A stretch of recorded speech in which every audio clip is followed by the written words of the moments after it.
Good morning, all my dear students. I welcome you once again in the class of Accounts Standard 11th. We are continuing with chapter number 7, Cash Book and its types. In our previous classes, we have studied Simple Cash Book. The next topic was our two-columnar cash book, in that discount and cash were the columns. And now today we are going to learn the new topic, that is cash and bank columnar cash book, and question number 5 is based on that. Before we proceed to the practical question, let us go through with theory. Cash and bank columnar cash book. Bank is the only extra column inserted on the debit side and credit side of simple cash book. जैसे कि simple cash book होता है उसी तरह से ये होगा, सिर्फ एक कॉलम एक्स्ट्रा ऐड हो जाएगा both the sides, that is bank column. Bank account is treated as your personal account. This you have studied in your previous chapters. And for personal account, your golden rule says debit the receiver and credit the giver. In which all circumstances bank balance may increase? When cash is deposited into the bank, or check is deposited, draft is deposited, directly any of our debtor deposits amount in our account, or etc. These are the few cases which I have mentioned you and shown you. In these cases our bank balance rises. What are the cases when our bank balance decreases? जब हम पैसा withdraw करते हैं, जब हम किसी को हमारे अकाउंट का चेक देते हैं फॉर आवर पेमेंट्स, अगर बैंक ने कोई बैंक के चार्जेस, एटीएम चार्जेस, कमीशन हम पे लगाया है तो बैंक हमारे अकाउंट में से पैसा डिडक्ट कर देती है. That is, bank debits our account. At that time also our bank balance reduces. And if any type of expenses are paid, electricity bill अगर आप ऑनलाइन पे कर रहे हैं, आजकल तो सारा इंडिया अपन का कैशलेस हो रहा है, सो जो भी हम एक्सपेंसेस, हमारे गैस सिलेंडर का पेमेंट अगर अपन कर रहे हैं, सो कोई भी एक्सपेंसेस अगर आप बैंक के थ्रू पे करते हैं, उस टाइम पे भी आपका बैंक बैलेंस डिक्रीज होता है. This is the format of cash and bank columnar cash book. Everything remains the same. Now this side is your debit, this is your credit side, date, receipts, receipt number, ledger folio, cash. Along with cash, one more account, bank, has been added. This is the darkened line I have shown you earlier as well. So left side is your receipt side and right side is your payment side. Voucher number, ledger folio, cash, and one more column is added, that is your bank account. Fine. Now in bank column, if the total of receipts column is more than the total of payment column, bank column will also have a debit balance which is treated as closing balance. Moving on to the format. Now if the receipt side का bank column का total अगर ज्यादा है in comparison to the payment side का bank column, then bank will be having the debit balance. Bank को कौन सा balance होगा? डेबिट बैलेंस होगा. Fine.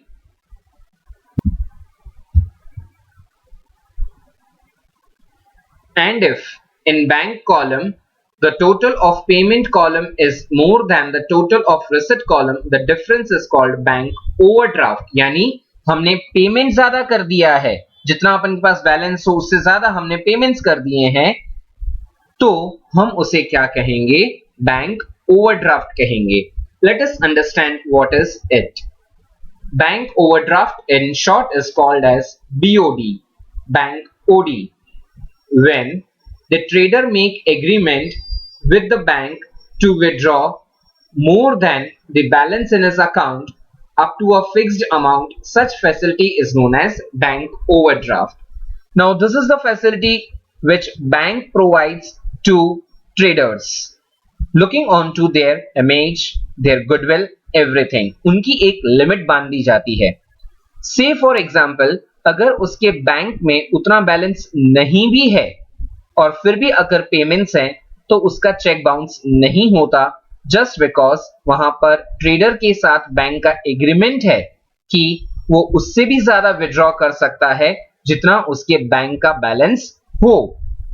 Fine, but fixed amount होता है, वहां तक ही वो क्या कर सकेगा, विड्रॉइंग कर सकेगा. आई am repeating and reading again. When the trader make agreement with the bank to withdraw more than the balance in his account, क्या एग्रीमेंट हुआ है कि मेरे अकाउंट में बैलेंस होगा उससे ज्यादा भी मैं विड्रॉवल्स करवाऊंगा. कब तक विड्रॉवल्स करवाऊंगा? Up to a fixed amount. Such facility is known as bank overdraft. Interest is to be payable at the fixed rate on such bank overdraft account. यहां पे ट्रेडर को फैसिलिटी मिल रही है, इसके लिए क्या करना पड़ेगा, इंटरेस्ट पे करना पड़ेगा. Opening bank balance is shown on the debit side of cash book in the bank column and opening bank overdraft is shown on the credit side of cash book in the bank column. Please mind it. यहां पर bank के पास दो conditions के balance हो सकते हैं, bank balance होगा और बैंक ओडी होगा. बैंक बैलेंस का मतलब क्या हुआ, हमारे रिसीट्स ज्यादा हैं पेमेंट से, तो डेबिट बैलेंस. एंड ओवरड्राफ्ट क्या हुआ, पेमेंट ज्यादा है रिसीट से, इसके लिए उसका क्रेडिट बैलेंस होता है. I am repeating it again. Bank balance means debit side where receipts are more than payments and overdraft का मतलब payments are more than receipts. So bank overdraft का बैलेंस कहां लिखा जाएगा, क्रेडिट साइड में, bank column की अंदर. Moving further, what is contra transaction? Means such financial transaction in which cash and bank both the accounts gets affected. इसे हम accounting terms में contra entry कहते हैं. When is contra transaction? जब cash और bank account दोनों को affect होगा, at that time it is contra entry. कब हो सकता है? For example, there are two cases. Cash withdrawal from bank और cash deposited in the bank. जब आप बैंक से कैश निकालते हो तो कैश बढ़ता है और बैंक बैलेंस रिड्यूस होता है, तो कैश को भी अफेक्ट हो रहा है और बैंक को भी अफेक्ट हो रहा है. कैश डिपॉजिट जब आप करते हो तो cash balance reduces and bank balance increases. तो यहां पे भी दोनों केस में क्या हो रहा है, cash and bank both are being affected. C is written in the ledger folio number column. जो अपना LF का कॉलम होता है उसमें हम C डिनोट करके लिखेंगे, capital C, which indicates this is our contra entry.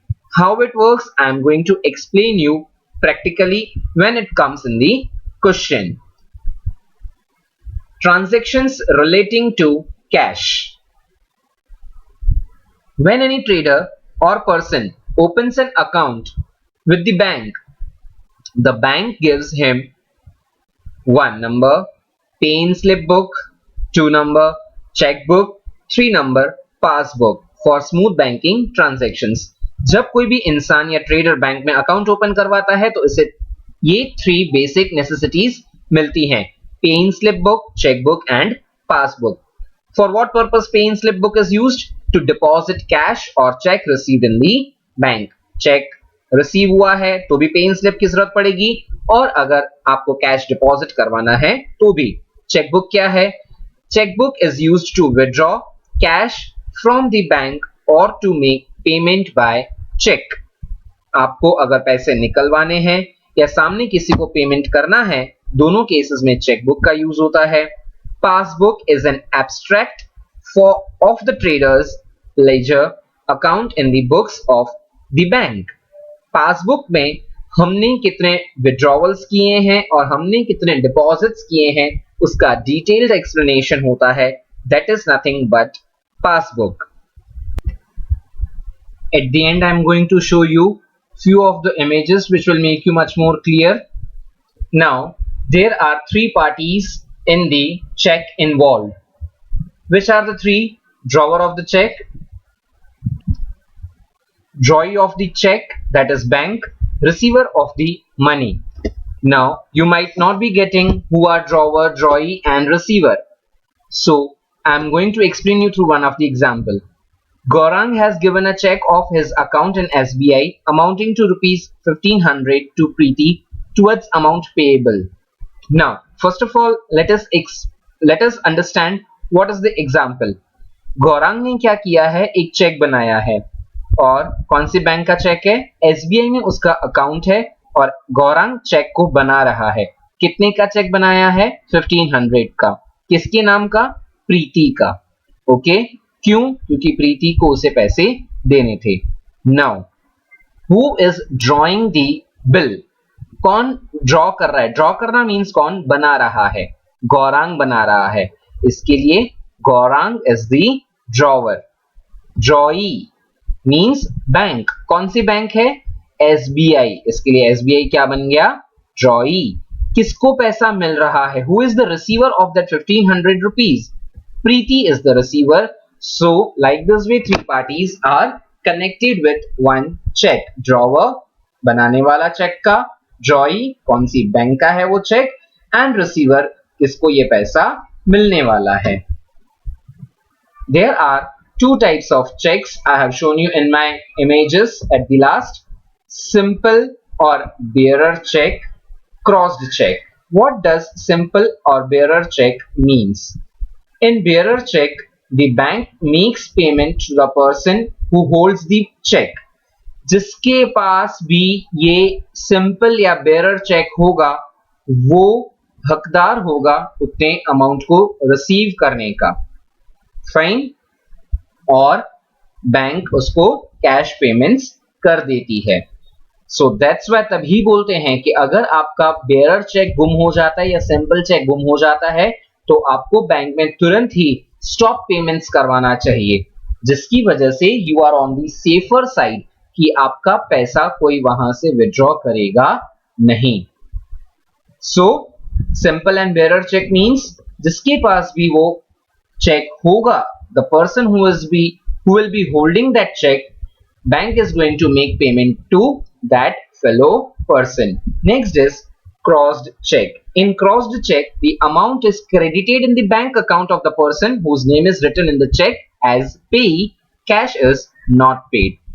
Now crossed check का एक फायदा यही होता है कि वो अगर गुम भी हो जाए तो भी उसी के अकाउंट में जाके वो पैसा जाता है जिसका नाम उस चेक के ऊपर लिखा हुआ होता है। आपको सबको नहीं अगर पता हो तो now you have enrolled yourself in the field of accounts. इसके लिए आपको आपके पेरेंट्स के साथ फ्रीक्वेंट बेसिस पे बैंक विजिट्स करनी चाहिए। जब भी वो आपके पापा या मम्मी बैंक में जाते हो तो प्लीज डू अकम्पनी देम, जिसकी वजह से आपको ये सारा प्रैक्टिकल नॉलेज मिलता रहे। What is simple cheque, what is crossed cheque, what is passbook, what is pay-in slip, everything you will get knowledge over there. Moving further, this is very important. If no information is, this is related to your practical question. If there is no information in the respect of check receipt, then it is recorded on the debit side of the cash book in the bank column, assuming that check has been deposited into the bank. अगर आपको transaction के अंदर practical sums की बात कर रहा हूं, अगर आपको ट्रांजैक्शन में नहीं दिया हुआ हो कि check deposited into the bank, तो हम ये अज्यूम करेंगे चेक डिपॉजिट हो चुका है। Next comes is endorsement. What is endorsement? When the cheque is received from the customer और debtor, the name of the creditor or trader written on the back side of the check, that is overleaf of the check, पीछे check की, and payment is made directly, then it is called endorsement. This transaction is recorded in journal proper. इसका हम recording cash book में करते नहीं है। Endorsement मतलब क्या? मिस्टर ए को चेक मिला है मिस्टर बी से। किसको पैसा मिल रहा है? ए को मिल रहा है। कौन दे रहा है? बी दे रहा है। एज एंड व्हेन बी ने अपना चेक ए को दे दिया, अब वो कौन हकदार है? ए हकदार है। अब ए को पेमेंट्स करने हैं मिस्टर सी को, इसके लिए वो क्या करेगा? चेक के ऊपर पीछे मिस्टर सी का नाम वो लिख कर देगा। इसके लिए वो पेमेंट डायरेक्टली मिस्टर सी के अकाउंट में जाते हैं, जिसे हम एंडोर्समेंट कहते हैं। Originally who was the receiver? Mr. A was the receiver. From whom? Mr. B. But Mr. A is supposed to give that stipulated amount to Mr. C. तो अब एंडोर्समेंट हुआ, मिस्टर ए ने वो check किसको दे दिया? Mister सी को। Fine. Bank charges, commission, interest etcetera. All these are expenses for the trader, hence these are recorded or shown on the payment side, on the credit side of your cash book in the column of bank. If you have received the interest, तो वो trader के लिए income होता है, और हम receipt side, debit side हम record करेंगे बैंक कॉलम की अंदर. Now these are the pictures or images I was talking about. This is your simple check. यहाँ पे अकाउंट पे करके 2 डैश नहीं किए जाते हैं. ये चेक अगर गुम हो जाता है तो हमें स्टॉप पेमेंट्स करवाने पड़ते हैं, अदरवाइज बैंक उसको पैसा दे देगी जिसके हाथ में ये चेक होगा.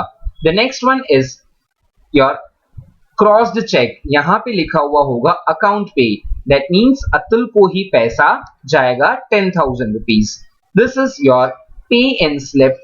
ओके, बहुत सारी इसके अंदर डिटेल होती है. अकाउंट नंबर होता है, अकाउंट होल्डर का नाम होता है, कितना कैश आप डिपॉजिट कर रहे हैं, कितना आप विड्रॉ कर रहे हैं, everything this detailed is to be filled up. Okay students, now coming on to question number 5. From the following transactions, prepare cash and bank columnar cash book of Riddhi for the month of May 2015. Date first. Opening cash balance 4,000, opening bank balance 6,000. So cash balance will be written in the cash column and bank balance will be written in the bank column. Okay, ये अपना last month का closing होगा, तभी ही ये इस month का opening है. Date 1 receipt side लिखेंगे, क्या आएगा? To balance brought forward. Cash में कितना? 4,000, बैंक के कॉलम में 6,000. As I have taught you in the theory portion as well कि अगर बैंक बैलेंस है तो debit side and bank OD होगा तो on the credit side. Okay, in the question it is given bank balance and cash balance. So cash के column में cash का amount, bank balance था इसके लिए बैंक के कॉलम में बैंक का amount. Okay, now coming on to next transaction, date 2. Goods of 5,000 sold to Monica at 10% TD. Monica issued check for the necessary amount which is immediately deposited in the bank. हमने क्या किया है? मोनिका को goods बेचे हैं, 5,000 के 10% TD deduct करना है. इमीडिएटली मोनिका ने हमें चेक दे दिया है और हमने भी उस चेक को डिपॉजिट कर दिया है. Now TD is to be recorded but not shown in the books of accounts. Date 2. Fine. अब क्या किया है आपने? सेल्स किया है. इसके लिए to sales account. Fine. Now 5,000 का 10% डिडक्ट करने के बाद आएगा आपका 4,500. Why I have written in the column of bank? Just because कि मुझे चेक मिला था और चेक मैंने डिपॉजिट कर दिया है. That's why it is in the column of bank. Okay. Now transaction dated 4. 2,000 paid towards salary and 100 paid towards brokerage by cash. अब ये important है, कैश के थ्रू दिया है, इसके लिए 2,000 सैलरी का एंड 100 ब्रोकरेज का जो हम पेमेंट्स कर रहे हैं वो कैश के कॉलम में आएगा. ओके, डेट 4 क्या आएगा? फर्स्ट में by salary account. Why we are writing on the payment side? Because cash goes out, कितना 2000, तो फिर बैंक में डैश, अगेन डेट 4 बाय, दूसरा आपका क्या पेमेंट है, ब्रोकरेज अकाउंट, ओके, उसमें कितना पेमेंट है आपका कैश के थ्रू 100, तो वापस से बैंक के कॉलम में dash. Okay students, now coming on to date 6, 3000 withdrawn from bank for personal use. Always keep this thing in your mind. Personal use हमेशा आपको स्टार्टिंग से बताते आ रहे हैं। Personal use means your drawings. Drawings के लिए आपने बैंक में से विड्रॉ किया है 3000 रुपीज। ओके, सो क्या आएगा, ड्रॉइंग्स, और बैंक का बैलेंस क्या हो जाएगा, reduce date 6 by drawings account. Cash में नहीं, बैंक में से विड्रॉ किया है तो बैंक बैलेंस रिड्यूस हो जाएगा, और यहां पर क्या आया 3000। ओके, बैंक को अपन कौन सा अकाउंट मानते हैं, बैंक को अपन पर्सनल अकाउंट मानते हैं। So bank is the giver, 3000 rupees bank ने दिए। 10th date, goods of 6000 sold to Hiren.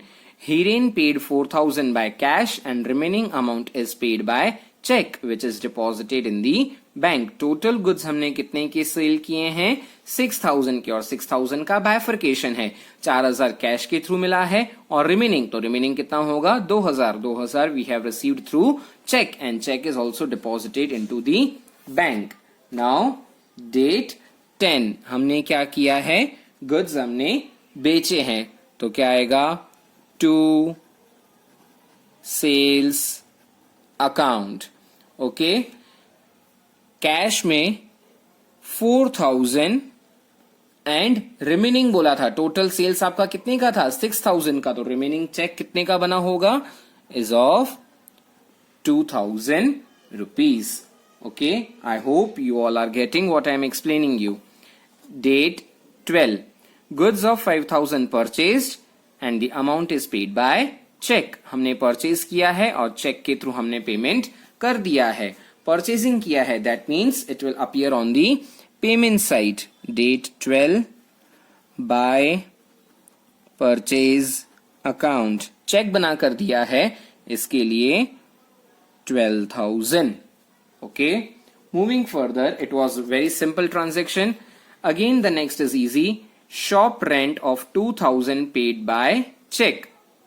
Shop rent आप क्या कर रहे हैं, चेक के थ्रू पे कर रहे हैं, it is your payment. So payment side में date 17 by shop rent account. Okay, shop rent account, कितने का आपने चेक बनाया है, 2000 का। Okay, fine. Coming on to 21 date transaction, goods of 4500 purchased in cash at 10%, TD purchase किया है, cash payments हैं आपके, और 10% TD भी है। सो डेट 21 क्या आएगा, बाय परचेज अकाउंट। अब 4500 के गुड्स हैं आपके, और आपको क्या करना है, 10% इसमें से डिडक्ट कर देना है, और कैश पेमेंट्स हैं तो कैश के कॉलम में आएगा 10% माइनस करने के बाद, that is 4050। Now moving back to the question, date 24, Karishma has paid 2550 by cash towards her debt. Karishma ने हमें पे किया है, सो हमारे लिए वो क्या है, रिसिट है, और किसके थ्रू पे किया है, हमें कैश के थ्रू पे किया है। क्यों पे किया है, क्योंकि उसके डेट्स थे, यानी हम उससे पैसा मांगते थे, वो आज वो पैसा हमें दे रही है, इसके लिए रिसिट साइड में to Karishma. Date 24 to Karishma account, cash के कॉलम में 2550। Okay, now again on the question, क्या है, Atma Kalyani has paid 1200 towards full settlement of an old account. आत्मा कल्याणी ने क्या किया है? I am reading it again. Atma Kalyani has been paid 1200 towards full settlement of an old account. Please pay attention on this word, has been paid. हमने आत्मा कल्याणी को 1200 रुपए पे किए हैं, हमने पे किए हैं. और यहां पे क्या है? Karishma has paid. There is a difference between both these languages. Atma Kalyani has been paid, उसे भर दिए गए हैं 1200 rupees. So on the payment side date क्या आएगा? 26 bye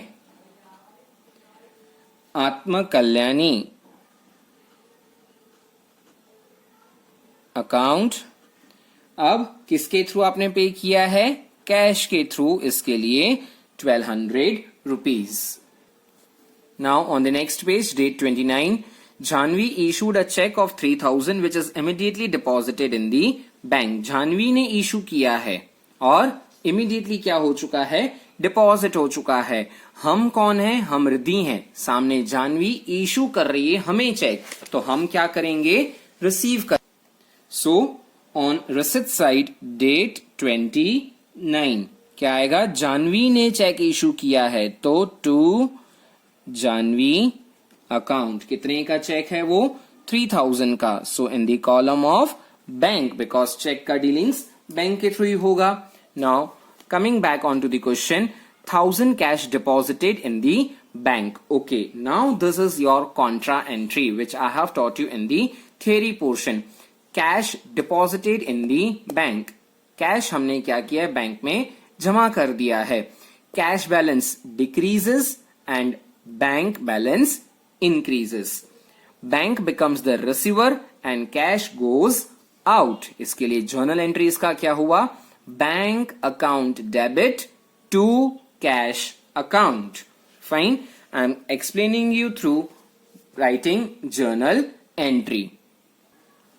Now this will be the entry because bank is the receiver and cash goes out. Bank जो है वो हमारा कौन सा अकाउंट है? This is our personal. So personal का रूल इसके ऊपर अप्लाई होगा. And cash is our real type of account, तो रियल का हम इसमें गोल्डन रूल अप्लाई करेंगे. Cash goes out. रियल में debit what comes in, credit what goes out. Cash कितने से कम हो रहा है? 1000 से. कैश को हम क्या कर रहे हैं? Credit. Is this our credit side? Okay, credit side में कैश के कॉलम में कितना हमारा बैलेंस कम हो रहा है? 1000. सो यहां पर हमने क्या लिखा? 1000. ओके, और ये 1000 हमने कहां पे डिपॉजिट किया है? बैंक में किया है. कौन सी डेट को? 30 को. तो बाय बैंक अकाउंट.